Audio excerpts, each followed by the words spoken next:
Nah, dua sih. Tapi kalau soal olahraga, bolehlah diadu. Mau apa? Sepak bola, lari, triathlon, berenang, menyelam, palung Mariana. Semua saya atasi. Capek sekali. Ya, masuk. Halo Pak Abdul. Halo, ada apa sih Bu Rahel? Saya baru saja ngos-ngosan ini. Sudah bertamu lagi. Kenapa Pak ngos-ngosan, emang habis ngapain? Masa tadi saya lihat Bapak cuma muterin lapangan badminton doang. Padahal ya kalau olahraga di sekolah kita itu muterinnya satu sekolah Pak. Bu Rahel jangan jujur-jujur begitu dong. Saya ini habis ngos-ngosan opening tadi. Bilang saya itu habis olahraga menyelam palung Mariana di segitiga Bermuda. Nanti sahabat karakter jadi tahu dong kalau saya cuma begitu. Tenang Pak, Malu. nggak apa-apa, nggak usah malu Pak. Karena sekolah kita ini udah siap jadi tuan rumah lomba lari seprovinsi Pak. Keren kan? Keren, memang keren. Keren. Tapi jangan duduk juga di sepatu saya dong. Maaf Pak. Lagian Pak, kok sepatu ditaruh di atas sofa sih Pak? Ya namanya juga capek tadi, ngos-kosan, segala macam. Jadi, ya beginilah. Tapi tadi bilang apa? Kita jadi tuan rumah lomba lari. Seprovinsi Pak. Wah, luar biasa sekali itu. Biasa kan Pak? Kita siap sih untuk itu. Siap kan Pak? Bisa. Tapi ya Bu Rahel, Ya Pak. Ada apa, saya Pak? merasa kita ini belum punya pengalaman masalah mengurus event seperti ini. Teknisnya segala macam kita belum tahu ya. Saya jadi agak ragu nih. Bapak, saya kira Bapak bilang siap-siap, Bapak tuh udah paham. Ya siap tidak selamanya paham. Pemimpin upacara juga bilang siap juga dia tidak paham itu upacaranya sampai jam berapa. Aduh, Pak. Kira-kira Bu Rahel punya tidak kenalan-kenalan yang mungkin paham masalah ini, yang kita bisa minta kritik sarannya untuk kita persiapan jadi tuan rumah ini? Tenang Pak, ada dong pastinya. Kebetulan ya Pak, saudara saya tuh lagi berkunjung ke sekolah sini. Jadi dia bisa mengarahkan kita nih Pak, untuk bikin acara yang gak cuma seru, tapi juga lebih inklusif Pak. Ada? Ada Pak. Kebetulan sekali ya. Seru kan Pak? Kalau gitu saya cek dulu ya Pak. Iya. Kan saya panggilin ke depan, saya cek ke depan dulu ya Pak. Siap. Tenang ya Pak, sabar Pak. Hati-hati Bu Rahel ya. Siap Pak. Dia ini kok bisa ya? Di setiap permasalahan, dia selalu punya kenalan. Kok bisa pas begitu ya? Siapa sebenarnya dia ini, Bu Rahel ini? Daripada pusing, mending saya nonton ini video Puspeka nih. Nit, Ya, gimana? Udah lengkap semua? ini udah kok, yang ini udah. Ya udah nih, minta tolong bawain ke mobil ya. Iya.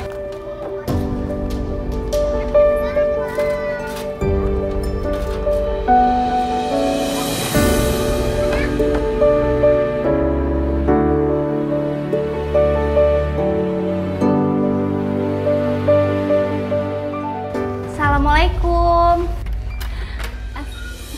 Waalaikumsalam. Aduh, sakit. Kamu kenapa? Wah, papa. Main lagi yuk. Ayo. Ada apa ya?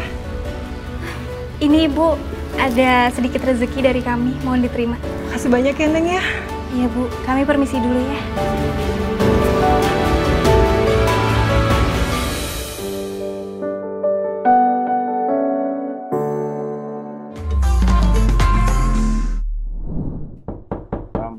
Lomba maraton.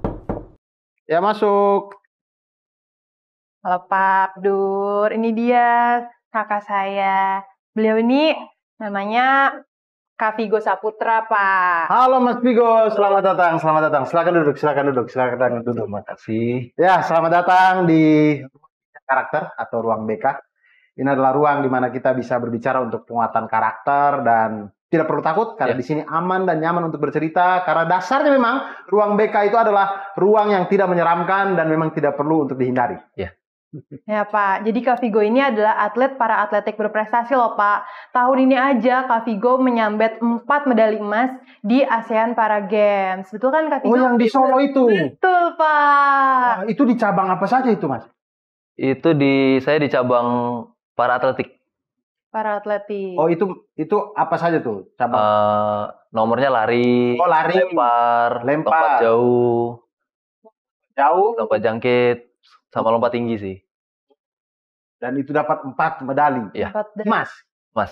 Wow, luar biasa. Ini kalau dijual sudah banyak gitu ya. Gitu ya. Tapi gini Mas Vigo, jadi sekolah kami ini sedang mau bikin lomba maraton. Kami jadi tuan rumah. Jadi kami gitu. Tadi Bu Rahel bilang punya kakak Mas Vigo yang mungkin bisa kasih ya 1-2 hal untuk kami bisa mempelajari itu. Oh Pak, bentar-bentar dulu Pak. Maaf saya potong. Saya ambil minum dulu kali ya buat Kak Vigo. Oh ya boleh. Mungkin karena itu memang Mas Vigo ambil dulu. Ambil minumnya. Tidak apa Mas Vigo, ini memang agak sedikit tekanan ketika kita berbicara banyak orang yang nonton ya. Tapi begini Mas Vigo, itu tadi yang saya ingin ketahui bahwa bagaimana mulanya ini untuk biar saya kasih motivasi kepada anak-anak saya di sini, murid-murid peserta didik. Jadi bagaimana awal mulanya Mas Vigo itu tertarik untuk bergelut di olahraga, bahkan sampai berprestasi seperti ini. Oh gitu. Jadi dulu itu saya dari kecil emang suka olahraga, dari TK, terus dapat jalannya di olahraga tuh jadi agak lucu nih cerita nih.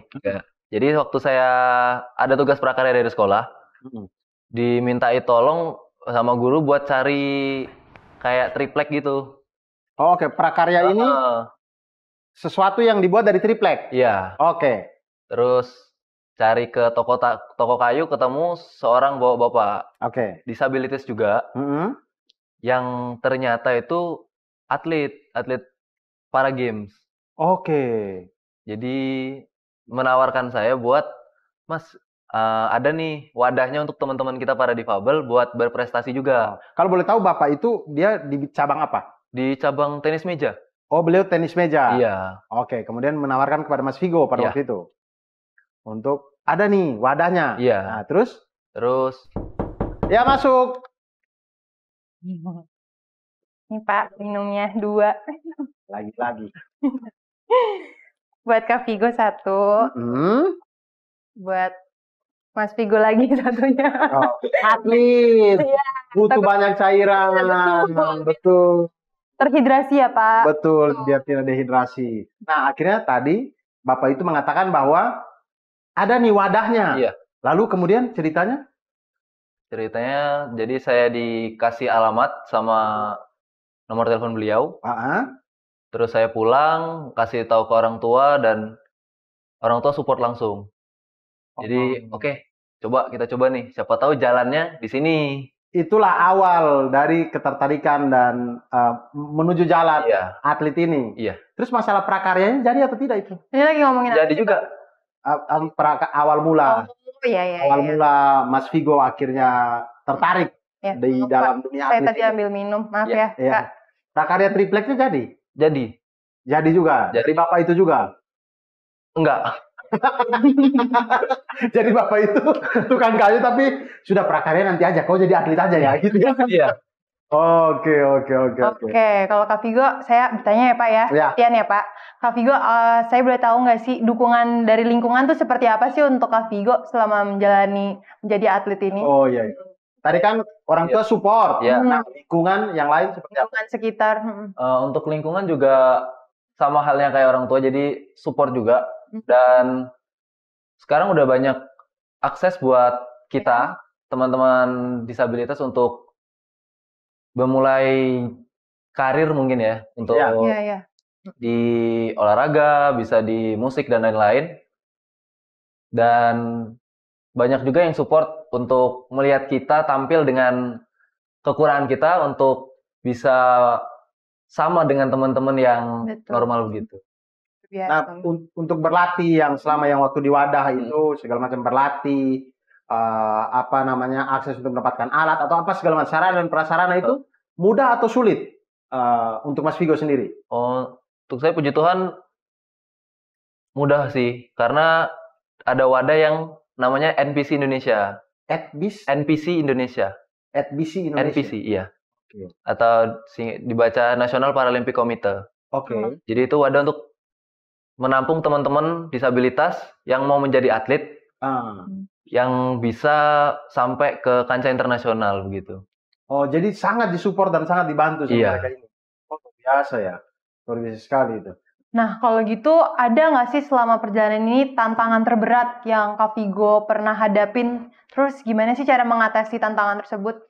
Tantangan saya selama jadi atlet sih pernah sempat cedera kemarin sebelum ASEAN Para Games. Terus gimana tuh Kak pas Oh, cedera? Cedera karena lari ke kaki. Iya, karena cedera lutut kiri saya pernah Oh. cedera. Cederanya itu karena jatuh Kecapean? atau karena Jatuh. Oh, jatuh. Iya. saya curiga waktu Mas Vigo bersiap, dia lari, tali sepatu ada yang ikat tuh jadi satu tuh. Kayaknya gitu deh. Kayaknya gitu. Bisa itu. Gitu. Kadang-kadang teman-teman suka jahil juga gitu. Tapi itu kaki kiri, Iya, lutut kiri. lutut kiri.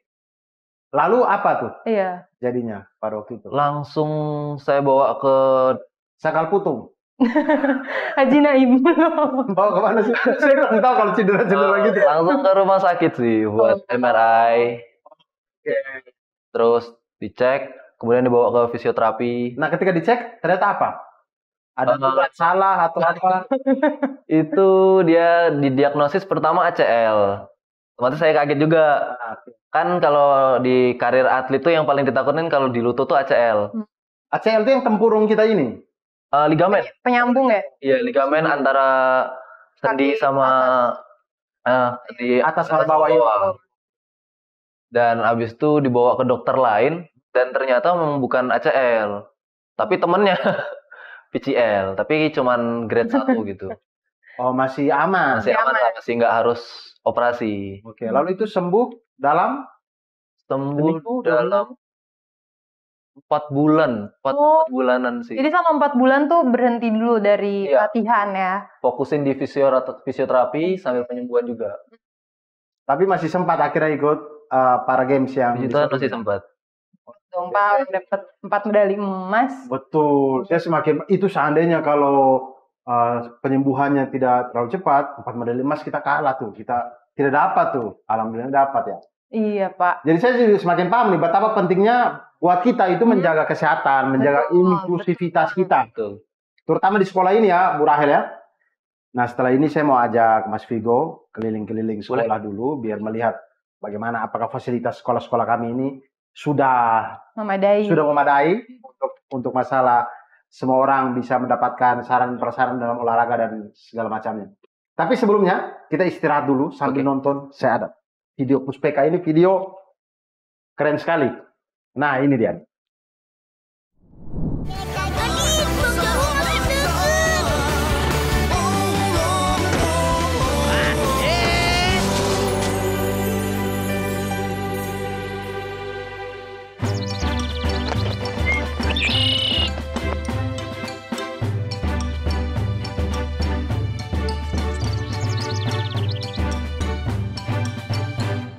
Nah, Astagfirullah. akhirnya ketemu juga. Sopo kaget, Bos? Lah, kamu tuh nggak usah kaget gitu. Aku tuh tadi kan lagi berpikir keras untuk sesuatu yang keren yang bisa kita persembahkan kepada Bang Haji untuk acara nanti malam tuh loh. Iya, Bos. Emang Bos mau bikin apa? Graffiti. Wah, keren toh? Hah? Siti? Lah kok Siti loh? Graffiti. Itu loh, seni yang berasal dari luar negeri ya, yang suka bikin gambar di dinding itu loh. Catnya kan udah ada, kuasnya juga ada. Lah, cat semprotnya ya kan kita punya banyak ya. Kan kata Bang Haji, biayanya jangan mahal-mahal. Ini ndak mahal sopo, murah banget malah. Ayo sopo, kita mulai. Mantap ini. Iya, Bos. Ayo. Ayo Sopo, kamu nanti dulu cuma nyiapin cat-catnya aja ya. Cat semprotnya juga deketin ke sini ya. Ceritanya tuh kamu tuh jadi asistenku gitu loh. Kayak di TV-TV, paham? Iya, Bos. Siap. Bagus.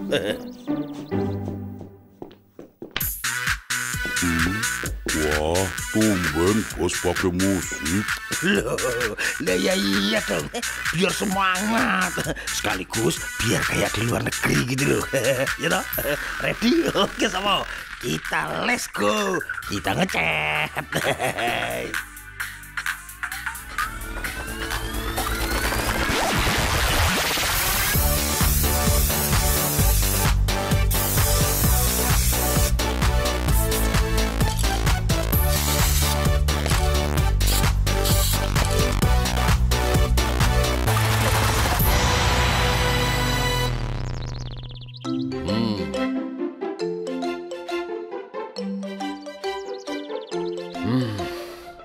Oh, gambar yang ente bikin menurut aneh sih bagus-bagus aja. Cuman kagak cocok sama acaranya. Acaranya kan malam keakraban Nusantara, wo. Tapi bang, ini kan karya seni yang bertaraf internasional dulu. Nanti acaranya nih pasti tambah keren. Aneh paham. Ini graffiti kan. Cuman lagi-lagi aneh ingetin ya. Ini kagak cocok sama acaranya, wo. Udah deh, aneh minta maaf. Tolong background ini gimana caranya balikin lagi ke putih ya. Tapi anu Bang Haji, kerjain. Iya bang. Tapi anu bang, soal itu loh, anu ongkosnya itu loh bang. Gimana ya jadinya enaknya ya? Soal ongkos gambar, ntar aneh pikirin lagi. Waduh, lah anu soalnya tadi itu kan udah buat beli cat sama alat-alat itu loh, anu bang. Ngutang dulu ya, soalnya kan. Iya, wo, aneh ngerti. Tapi ntar ya, aneh mau fokus buat acara warga antar malam, ya? Iya bang, iya. Ya wis lah.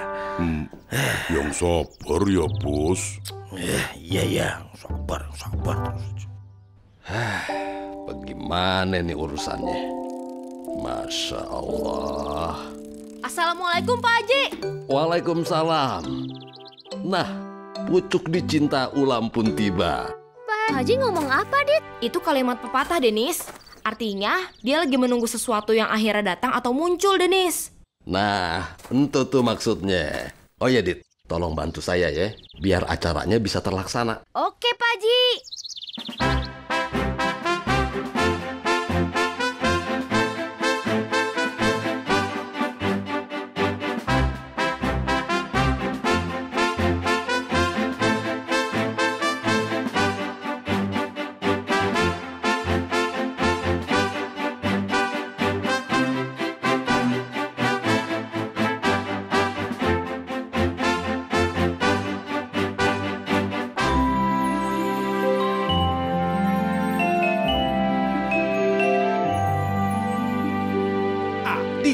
Kita sudah siap ini. Kita harus segera memulainya. Soalnya aku tak sabar ini. Hai. Beta sudah siap juga. Ya Dit, Ringo juga udah siap nih. Siap, Panas. Untuk cat dan kuasnya kita udah siapin. Ayo, Bang Mamat, Pak Dasuki, Bang Jerry dan Bang Ringo, kita mulai. Siap, Dit.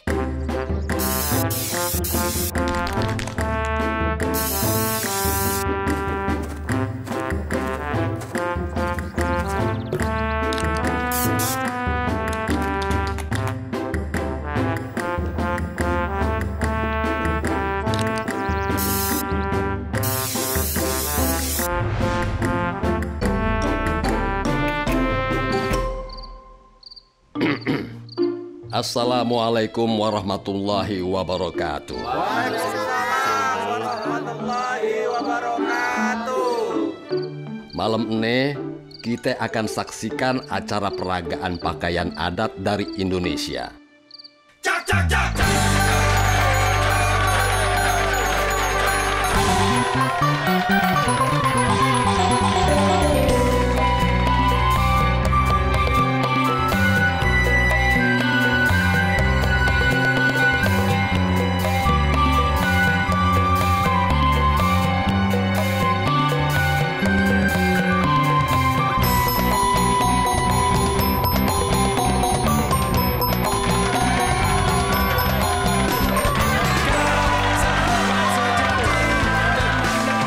Sebagai negara yang memiliki kebinekaan sebagai identitas bangsanya, Kita harus bangga dengan Indonesia.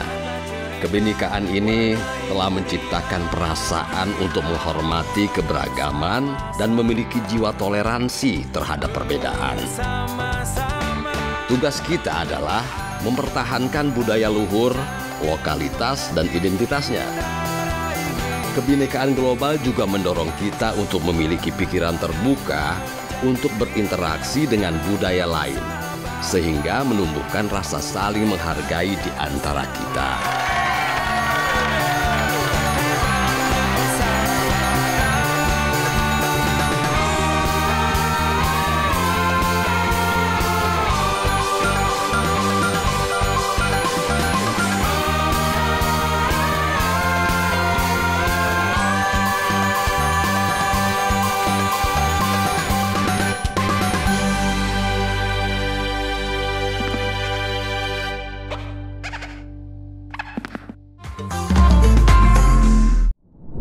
Nah, itulah Mas Vigo. Nah, luar biasa juga ya. Ya. Segera ajak Kak Vigo nih lihat persiapan lomba di lapangan. Gimana, Pak? Iya, boleh. Tapi sabar, sebelum itu ya, Bu Rahel ya. Mumpung karena Mas Vigo ada di sini, saya pengen sekali Mas Vigo mungkin memberikan pesan-pesan untuk sahabat karakter semuanya tentang bagaimana mereka untuk terus bermimpi, terus berlatih dan segala macamnya. Silakan Mas Vigo. Untuk teman-teman sahabat karakter, pesan-pesan saya sih jangan pernah menyerah untuk ngejar mimpi kita. Karena berawal dari mimpi itu bisa jadi impact yang gede buat masa depan kita sendiri. Kemudian juga jangan pernah malu dengan apa yang kita lakuin. Selagi itu hal positif, kenapa enggak? Betul sekali. Betul. Juga terus minta doa sama orang tua, sama Tuhan juga, biar segala yang kita lakukan itu dilancarkan. Dan juga bisa berdampak positif dengan seperti apa? Mengangkat nama keluarga, bahkan negara kita Indonesia kan, seperti itu. Bangga sekali ya melihat merah putih berkibar itu luar biasa sih. Kita yang penonton aja terharu, apalagi orang yang mempersembahkan itu untuk Indonesia, luar biasa. Nah, dengerin tuh Pak, baru lari keliling lapangan badminton aja berasa udah kayak atlet.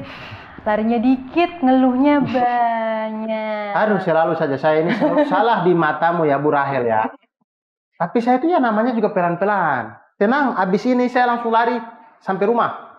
Loh, rumah Bapak kan di belakang sekolah.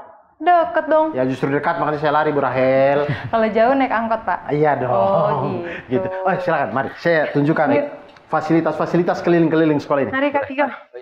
Silakan. Assalamualaikum warahmatullahi wabarakatuh. Om Swastiastu, Namo Buddhaya, Shalom, Salam Kebajikan, Rahayu.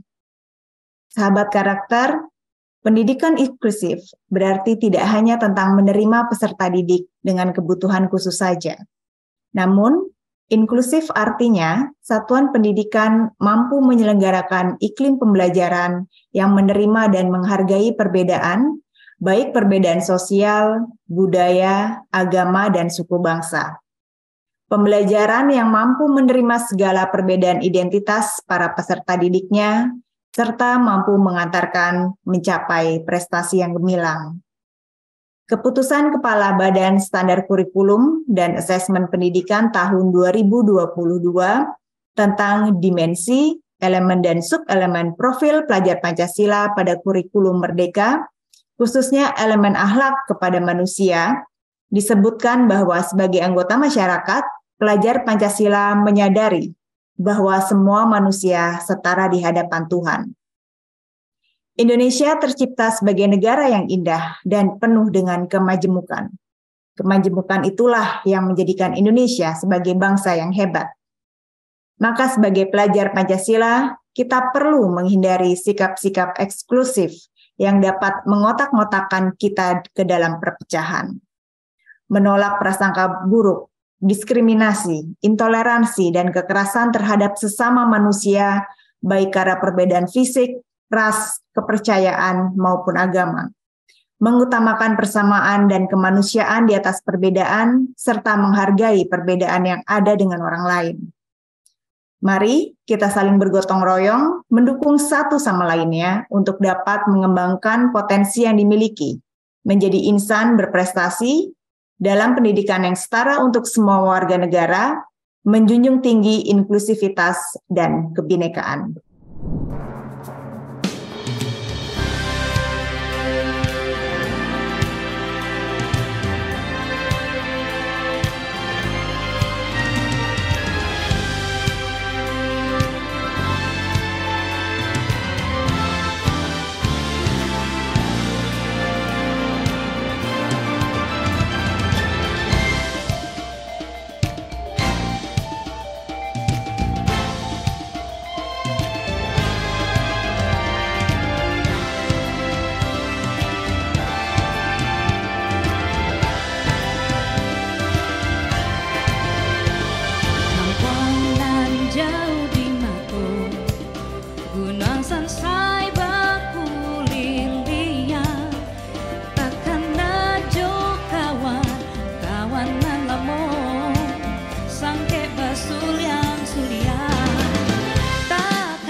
sarua tak terlibat.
Sahabat karakter yang berbahagia, selamat datang dalam puncak acara apresiasi cerdas berkarakter pada tahun 2022.